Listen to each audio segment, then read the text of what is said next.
Spice and Gula February Valentine recipe. Yummy, tasty, easy to do. Get everything ready. Star anise and cinnamon are the stars of the show.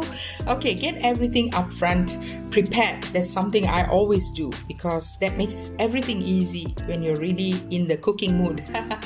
Okay, and don't forget Gula and a little bit of chili powder. I'm using pork ribs today. Brown them a little bit so that it gives that yummy taste. And then start working on your aromatics. Put everything together, fry them. Also, don't forget the dried chili. Mix. Put the pork on it so that it starts flavoring and cooking by itself. The sauce is ready when the back of the spoon looks like that. Okay, so it's ready. So let's see if it melts in my mouth.